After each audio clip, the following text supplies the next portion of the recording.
And then I get in love again with another guy.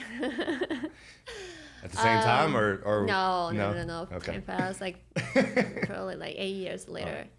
and we are engaged. But he is Jewish He's and what? Jewish. Jewish? Uh-huh. Oh. And I'm no. Yeah. So he told me like, okay, Shana Tova. It's the Jewish yeah, New Year Shana today. Tova. Yes. So he told me like the only way that we can be married is if you convert.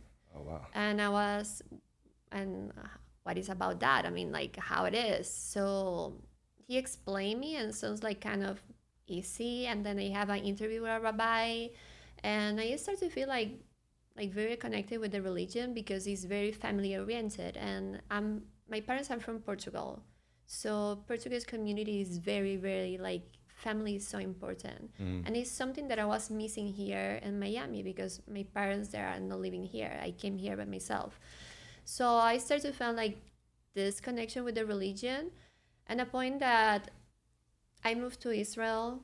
I converted in an Orthodox way. I was living almost 2 years and a kind of like place that only women live in to learn the religion. And I was wearing long sleeve. I was not able to see men in the eyes. I changed my life completely because I don't know how to do the things in a halfway. Right.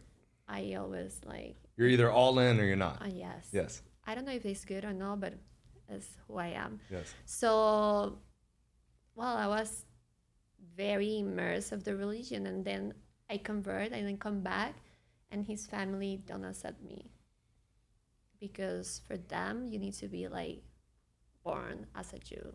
That was not enough for them. Wow. So I get very in a depressed moment, like really bad for so many aspects. First, of course, like you broke up with a person that you were supposed to marry, and then I changed my entire life. Mm.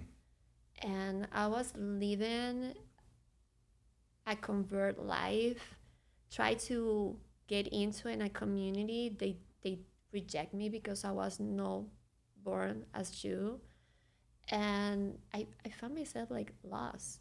And I was, what am I doing? Right. Like now what it is. And then What year is this?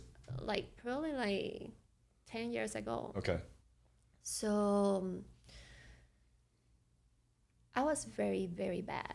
Like for me, like I don't fix anywhere. I don't fix in the Jewish community. If I go out of how I can come back to my life that I had previously, if I feel so a strong connection with this religion right now, and I feel good doing what I'm doing. Mm. But then like living in Miami, being an Orthodox Jew is super hard.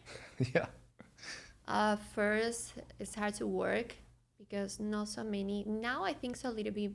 They are more open because a lot of Jews from New York move here, so the companies are more open to that. Mm. But back in the days, companies there they don't understand that you need to take so many days off, and then you can work Saturday, Friday, Saturdays, and Friday and Saturday. Right. So it was so much pressure to me, and all I started to feel like super super bad, very depressed, and a point that I was like having like anxiety and really bad thoughts. I remember one day I wake up and I was like, dude, what I'm doing this for? I mean, like, nothing makes sense for me. So I can found like the purpose of life, and I started to contemplate the idea to suicide. Oh wow. And I was okay. I think I need help. So I visit so many psychologists and psychiatrists here in Miami, but it's not I'm against, but all of them want to give me like a pill, to pass the situation. But I was Right. okay. I want to take this, but what do you want to cure the the root of this problem? Mm-hmm. And I was like, this is not what I want. So I visit so many of them until finally I found a doctor that she asked me if I was trying to meditate in the past of my life, and I was like, no, never. I never tried that because I was I was very, very, very into the sports. I did triathlons. I was riding bicycle, swimming, like all this stuff. So I was very active. And you were doing that at this time? Well, no, when I started doing like my Orthodox life, you can because you need to wear like sinew that is. So you like, did that prior. Yes. And then, I mean, yeah, again, I'm not trying to be the psychologist, but that might be why you were depressed because you stopped doing all that exercise, yes, you know? Of course, like 100%. You know? Yes, I mean because that is an antidepressant. 100%. Right. So she told me like, why you don't start to meditate? And I was like, oh my God, I don't know if I can do that because I'm not like that quiet to do that. And she was try or whatever. So she invited me to go to a space they meditate. So I was meditating there. And I remember I went there like probably 2 weeks and I was like, this is not working. I can't find it. Until finally one day it's like something happened. And when they ring the bell that was passing like 45 minutes, I was like, really? Like so fast. I was like, I feel like it was 5 minutes for me.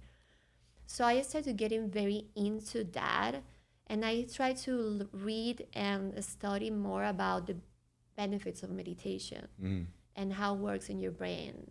And because I started to notice how good it started to hit on me. And that I can say that saved my life. Like 100%. And was it pure meditation or yoga meditation? No, it was pure meditation. And that moment I was only 100% meditation, guided meditation. I was sitting for 45 minutes straight. With my guided meditation, I tried like so many different kind of guided meditation. Since I don't know, like Joe Dispenza and I don't know, Calm and all these apps and so many videos that you can find on YouTube. And it started to be like a habit for me. And for me, it's like I continue to do that. That is my daily routine. I wake up and I meditate for 5 minutes. And since meditation is related with yoga, I started exploring a little bit more about, okay, let me see how is the physical part of this, that is the yoga. And I did like a yoga teacher training, 200 hours in Spain. And then I did like another in Hana with Dawn, 200 more. And then I went to Spain again and did 75 hours. And then I went to Thailand, 300 hours. And so you were all in on it. Yes. Yeah. So and this is before dentistry, or is this after? No, I mean I'm dentist. I graduated as a dentist in Venezuela. Okay, so this is 2008. All right, so you've been a dentist for a long time. Yeah, for a long time. Yeah. So this has happened like the last, I don't know, like the last 9 years probably. So it's gonna be like a change for me, and did you in that period, was there ever a moment where you like let go of Judaism?